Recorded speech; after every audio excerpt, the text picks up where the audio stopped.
এবার তোমাদেরকে আমি একটু ছিঁড়ে দেখাবো যে দেখো ভিতরটা কতটা সুন্দর হয়েছে। দেখো ভিতরটা কতটা সুন্দর হয়েছে এই মালপোয়াগুলোর।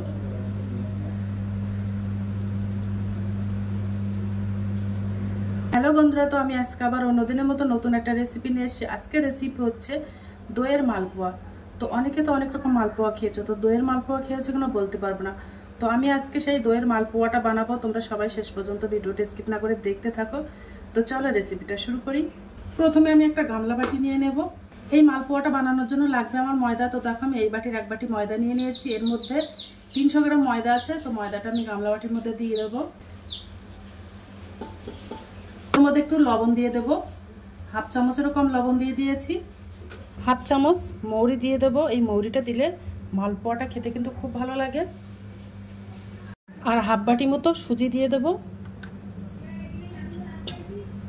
তো 50 গ্রাম মতো সুজি দিয়ে দিয়েছি।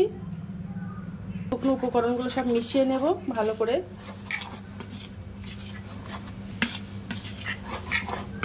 তো শুকনো উপকরণগুলো সব মিশিয়ে নিয়েছি। এবার আমি ওই বাটির হাফ বাটি টক দই দিয়ে দেব। তো 100 গ্রাম মতো টক দই দিয়ে দিলাম। দিয়ে এবার ভালো করে মিশিয়ে নেব উপকরণগুলো। ওর মধ্যে একটু জল দিয়ে দেব, দিয়ে একটা হালকা ব্যাটার বানিয়ে নেব। একেবারে নাও ঘন নাও হালকা একটা ব্যাটার বানিয়ে নেব।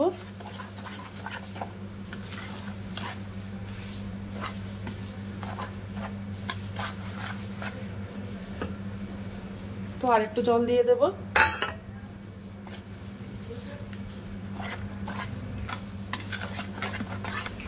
এই মালপোয়াটা খেতে কিন্তু অসম্ভব মজাদার হয়। তো এইভাবে আমি ভালো করে ফেটিয়ে নেব। একটা নাও ঘন নাও পাতলা করে একটা ব্যাটার বানিয়ে নেব। দেখো আমার ব্যাটারটা বানানো হয়ে গেছে। একেবারে নাও হালকা নাও ঘন করে নিয়েছি। এবার আমি ওই ব্যাটারটা 1 ঘন্টার জন্য রেস্টে রেখে দেব। এবার আমি একটা চিনির শিরা বানিয়ে নেব। তো দেখো উনানে আমি একটা কড়াই বসিয়ে দিয়েছি। এবার দেখো এই বাটির আমি 1 বাটি চিনি নিয়ে নিয়েছি। এর মধ্যে 300 গ্রাম চিনি আছে। তো চিনিটা আমি কড়াইয়ের মধ্যে দিয়ে দেব। ওই বাটির হাফ বাটি জল দিয়ে দেব। চিনিটা এবার ভালো করে গলিয়ে নেব। এবার আমি চিনি শিরার মধ্যে একটা এলাচ ফেটিয়ে দেব। এই এলাচটা দিলে একটা সুন্দর একটা গন্ধ আসে, তার জন্য দিয়ে দিলাম। আর মালপোয়াটা খেতেও ভালো লাগে। চিনিটা ভালো করে গলিয়ে নেব। গলিয়ে একটা চটচটে একটা চিনি শিরা বানিয়ে নেব। আর এই মালপোয়ার চিনি শিরাটা একটু চটচটে মতো বানাতে হয়, তাহলে খুব ভালো হয়। এবার আমি ওর মধ্যে 1 চামচ ঘি দিয়ে দেব। এই ঘিটা দিলে মালপোয়াটা খেতে কিন্তু অসম্ভব মজাদার হয়।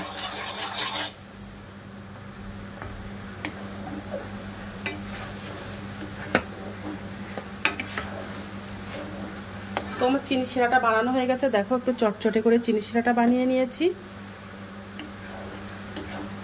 এবার আমি গ্যাসটা অফ করে দেব।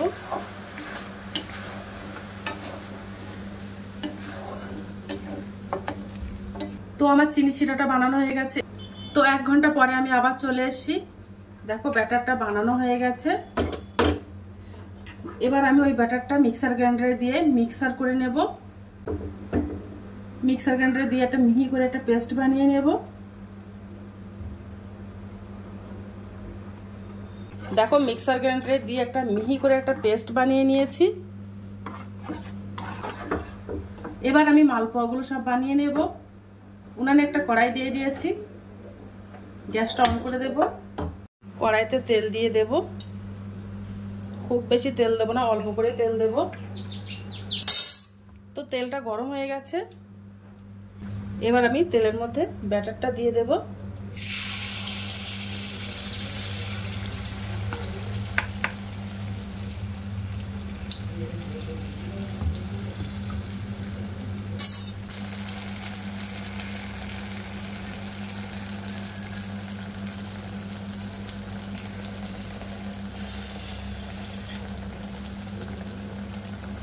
এই মালপোয়াটা বানাতে গেলে তেলটা একটু অল্প করে দিতে হবে, দিয়ে মালপোয়াগুলো বানিয়ে নিতে হবে।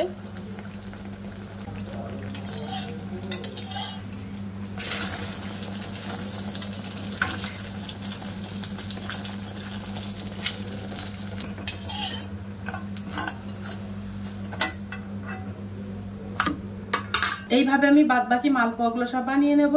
দেখো আমার মালপোয়াগুলো সব বানানো হয়ে গেছে। এবার আমি চিনি শিরার মধ্যে ভেজা দিয়ে দেবো এই মালপোয়াগুলো। দেখো মালপোয়াগুলো কতটা সুন্দর হয়েছে।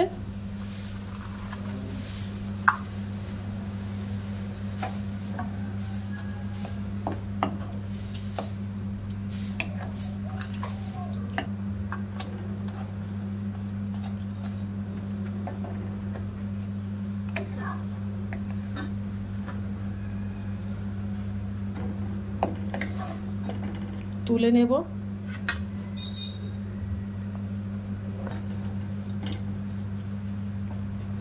ওটা বানানো হয়ে গেছে, কতটা সুন্দর হয়েছে মালপোয়াগুলো।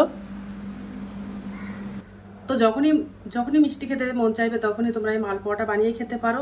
এই মালপোয়াটা খেতে কিন্তু অসম্ভব মজাদার। তোমরা একবার বাড়িতে না বানালে বুঝতে পারবে না যে কতটা সুন্দর লাগে এই মালপোয়াটা। তো আজকের দিনের মতো ভিডিওটা এখানে শেষ করছি। আগামী দিন আবার একটা নতুন ভিডিও নিয়ে চলে আসবো। তো টাটা, বাই বাই, সবাই ভালো থাকবে, সুস্থ থাকবে। আগামী দিন আবার একটা নতুন ভিডিও দেখা হবে।